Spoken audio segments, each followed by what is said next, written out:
Quitting a job that no longer fits you, that you've outgrown, that just isn't for you, it means that you're growing and changing. And that is a part of life. That is a part of professional development. It is par for the course in this career. Welcome to The PA is In, the show created by PAs for PAs, where codependency with your supervising physician is a thing of the past, optimal team practice is the future, and physician associate has taken the place of physician assistant as the professional title of choice. I'm Tracy Bingaman, and I'm obsessed with redefining what success as a PA looks like and what it feels like. Here you'll find the mindset shifts, systems, and processes I use to escape healthcare burnout and integrate my work into my life. Work-life balance is a myth, and an integrated life where you thrive professionally, not a balancing act, is the goal here. My mission is to help you to grow into a unicorn PA who loves their job, has abundant energy, time to spare, and work-optional financial freedom. The PA is in. When I graduated from PA school, my mom asked me what I wanted as a gift. I wanted a special piece of medical jewelry that I could wear every day. Searching the internet, I could find one single caduceus necklace, and it was slim pickings design-wise. Thankfully, we now have V Coterie, my go-to source for everything from adorable medical pins with witty puns and necklaces with charms for every specialty and area of medicine. They are on a mission to heal the healer through thoughtful design for healthcare workers, and V Coterie hits it out of the park again and again. Head to vcoterie.com to check out their latest collection of jewelry. Welcome back to another episode of The PA is In. Today, we're going to talk about when to quit, when to resign, when to give up, change jobs, or possibly even make an even bigger change. Sometimes work, or honestly anything else in your life for that matter, can reach a point where you go from enjoying yourself to not enjoying yourself, where you used to be achieving your goals, feeling great, thriving, and really just living your best life, to your goals seem unattainable. You feel crappy and you're barely surviving the day to day. When you are in this middle ground, caught between feeling good about your job and feeling increasingly overwhelmed and discouraged by it, it sounds something like this. Some days you feel like I can do this and just watch me and get out of my way and see what happens. And you feel confident and you are rocking it when someone tasks you with something or asks you to take care of something else. Other days you think this is impossible. I can't do this. I can't keep going like this, while thinking this is all too much. It's too overwhelming. It's so unreasonable that they expect me to do all of these things. When things are going well, you know how to think critically. You can use this combination of proactive, critical thinking and problem solving, and also your ability to positively reframe the challenges and the factors that you cannot control as a part of your job. When this happened to me, I tried really hard to do things like change policies, improve the environment, adjust the expectations of those in management, and even get more human resources in place to help with the growing workload, all to no avail. So how do you know, though, if it's time to give up, to quit your job, and to simply move on? Well, there are two approaches to determining if it's time to move on and quit your job or not. First, there's this logical step-by-step approach where you systematically weigh the pros and the cons. And second, there is this emotional approach of intuition and tuning in and trusting your gut that might have been whispering to you this whole time. Let's start with the logical approach, looking at the pros and cons of staying versus quitting.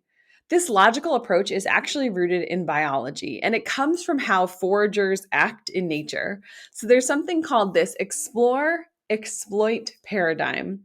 This is how animals decide whether it's time to explore new terrain that is uncertain and learn new things in doing that, as opposed to staying put and exploiting where they are and a place where they know what to expect and what dangers exist. I have recently become so fascinated with things like neurobiology and neuroanatomy. So it's an interesting story of how this actually came to be. My oldest is in college and he took a class on neurobiology, and he actually handed down one of the books that he was assigned to read as a part of that class to me. Honestly, I just want to take a moment and say how great it feels to have the bandwidth to be fascinated by something again. When I was burned out, entirely overwhelmed, and on the verge of quitting my job, I would never have read a book just for fun or simply because the topic was interesting to me. Alas, I just want to give you that little nugget of hope and encouragement that if you are feeling overwhelmed, on the verge of quitting, or burned out, that there is hope that on the other side of this experience you are walking through, that you can feel better and you can have more bandwidth. So, back to those foraging animals. Foraging animals are animals that look for food. So they're not hunters, but they're gatherers, I think. They have this area of food that they've been getting their seeds and nuts and stuff from, and that might have become scarce. So they have to decide to stay there and look harder and work harder to find the food that they need to survive, or they have to decide to move on to another area. So they have two options: the familiar area. So they know what risks it possesses, and it's sort of this evil that they know. They're comfortable here. It's not perfect, but they're aware of the terrain and what predators exist and what they're up against. The other option is to proceed to an unfamiliar area with unknown risks, potentially more rewards, potentially something that like stretches them and makes them learn and grow and become more adept at foraging, more adept at survival, to learn new things and new skills. But there's this risk associated with the uncertainty that needs to be taken into account when they make this choice. When animals are faced with this situation, they tend to read the environment they're in. So they consider the environment they might be headed for instead of the environment they're in, and they're assessing these other options. They assess, have they heard any predators in that area? What is the cost of change? And what is the abundance of resources where they are versus where they're going? Studies have shown that these animals are more likely to make a move if there is abundant resources.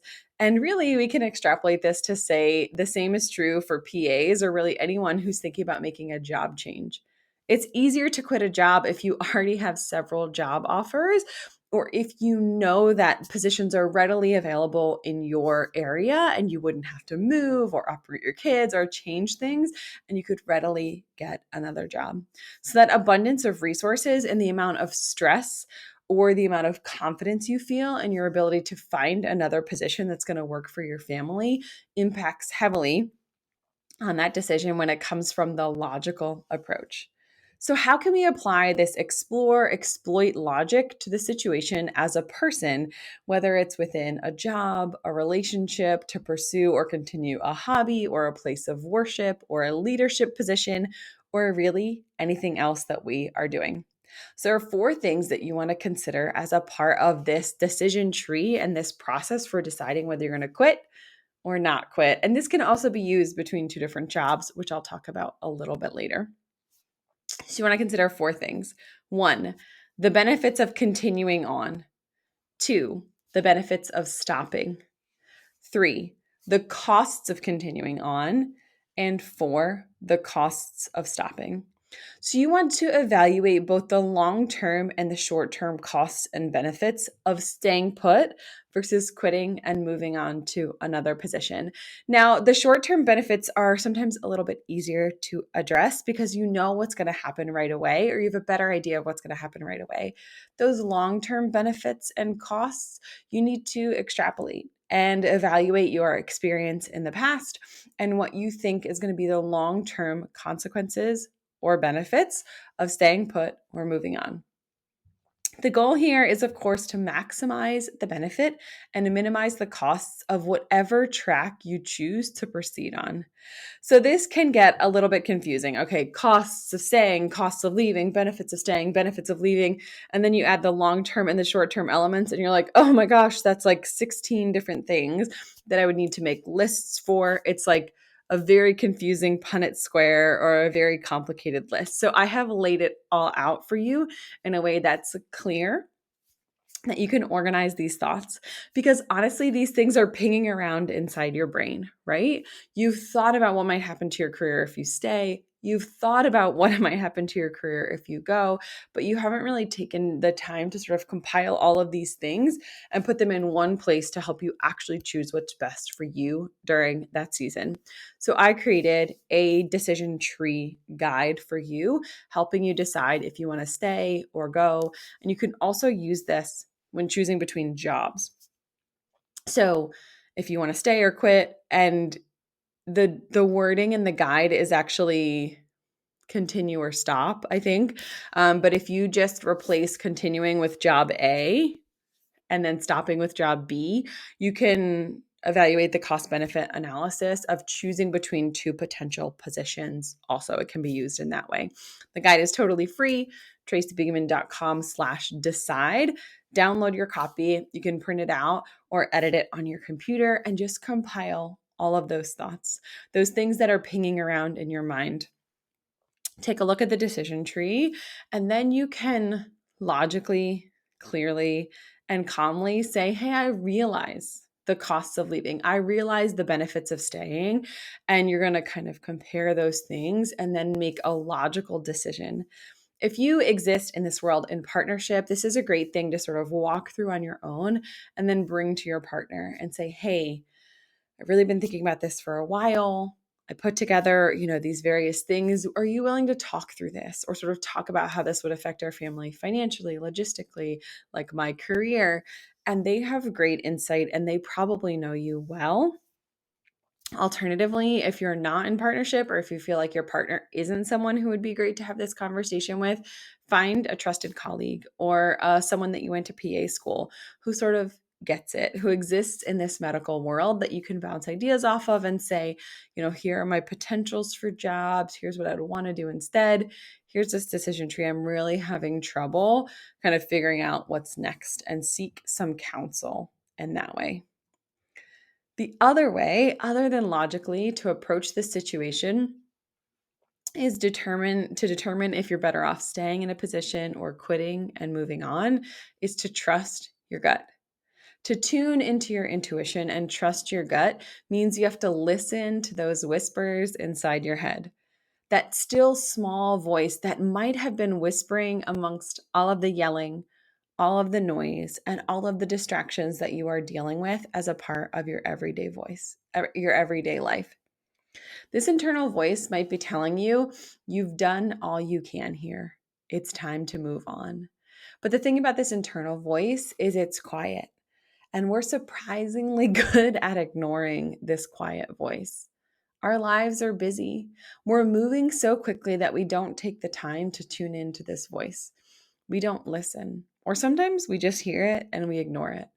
We are on to the next activity, the next patient, the next step on the ladder that we climb without taking time to evaluate where that ladder is leaning and asking ourselves, is this ladder up against the building that I want to be going towards? Our culture values things like self-control. It glorifies hustle and grit, and it loves to tell stories about the underdog. We have for years and years celebrated this underdog, and we've told stories that are inspiring of the person who has pushed through that discomfort and overcame. This has led us to believe that in order to succeed, we simply need to try harder and push past that discomfort.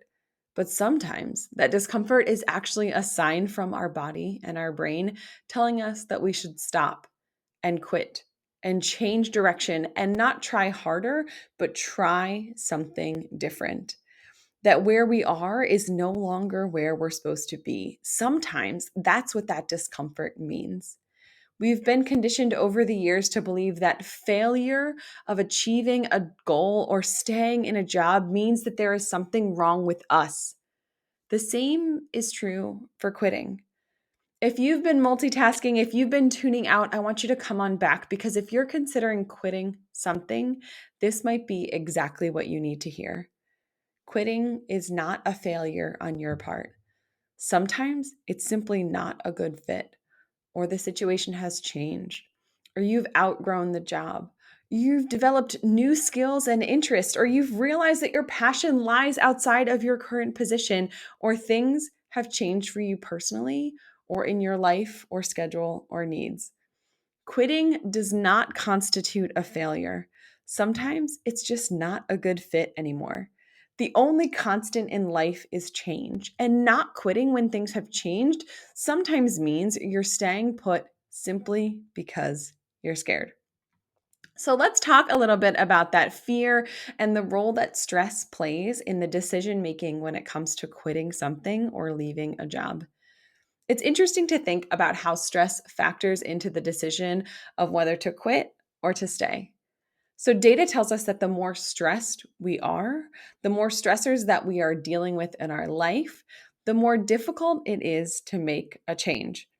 So, what this means for you is the more stress that exists in your life, the less likely you are to make a change simply because of the way that stress affects our brain and our bodies. When you are feeling more stressed, you interpret the potential risks of foraging in a new area or finding a new position or learning a new specialty or landing a new job or moving to a new part of the country. Stress amplifies that risk in our mind and makes it more likely that we're going to take that risk and make that change. If you are feeling frustrated and stuck in your job, but you're also feeling helpless or hopeless, isolated and trapped where you are, if that small voice whispering in your mind is telling you it's time to make a change, sometimes it's time. If you are dreading work, if you get there and you park and you have these parking lot scaries where you're having a hard time opening the door, getting out of bed, putting one foot in front of the other to get to work, if you're living your life for the moment that your day is done, that your charting is finished, that you can lean into the rest of your life, it might be time to quit or start looking. If you would rather sit in line at the DMV with Taco Bell tummy than pick up an extra shift, it might be time to quit. If you'd rather have a colonoscopy without sedation than open up your laptop to chart or check your inbox, it might be time to quit. There are so many factors to consider when you're considering leaving a position. How will it affect your family? How will it affect your schedule? What are the changes logistically? How will it affect your partner or your kids or the bus schedule? All these things. And also, what effect will it have on your career? Whether you decide to take the logical approach and use the decision grid, which you can download for free at tracybingaman.com/decide, which I will link for you in the show notes, or you simply take time and space to tune into your intuition, I want you to carve out time on your calendar. Look at it now and decide when you're going to do the decision grid, or decide when you're going to take the time and space and the deep breaths to turn inward and evaluate your intuition. I do not want you to agonize over this. Do the sheet, tune into the voice, make the choice, and then don't revisit it for another 3 to 6 months. As long as things are tenable and you're healthy and safe in your situation, being in that middle ground can feel exhausting. And maybe you do the decision grid and you decide that now is not the time to make a change. If that's the case, accept that and table this discussion for 3 to 6 months. Set yourself a reminder for that point in time that you decide that you're going to think about it again and revisit how things are going and redo that exercise at that time. Understand that quitting a job that you've outgrown that no longer brings you joy is in no way a negative reflection about you. Quitting a job that no longer fits you, that you've outgrown, that just isn't for you, it means that you're growing and changing. And that is a part of life. That is a part of professional development. It is par for the course in this career. It doesn't mean that you've done something wrong. It doesn't even mean that your job is horrible. You can quit a job that you actually enjoy because there's some better opportunity or because you've realized that your passion lies elsewhere. None of that is a negative reflection on you. In fact, it's probably a positive reflection that you have realized, that you have tuned in, that you are self-aware enough to know that this place that you have been is no longer the place that you want to be in the future. Seasons come and go, and that is true of our personal lives and of our professional lives. My hope is that this episode has brought you the reminder that periodically in your career, you should reevaluate what you're doing and evaluate if it's what you want to be doing in 1 or 2 or 10 years down the road. The great thing about being a PA is there are literally limitless possibilities for what you do specialty-wise, for how you express yourself, for what setting you practice in. You could have a whole career in one specialty, and you could have 6 different positions within that career. Whatever it is, I hope that you use logic or intuition or some combination of the two to decide to stay or to decide to quit, and that you feel confident about that decision and take steps to move forward. I will see you next time on The PA is In. Congratulations, you've just joined an awesome club. By listening to a full episode of The PA is In, you are officially on the Unicorn PA team. Welcome aboard. What most team members do is they subscribe to the podcast because that allows them to automatically get the latest episode of the show. The life of your dreams exists on the other side of taking action. Keep making small shifts and keep getting better. Your life will improve, your career will soar, and you will have the confidence you need to create your own success. I will see you in the next episode. This PA is out.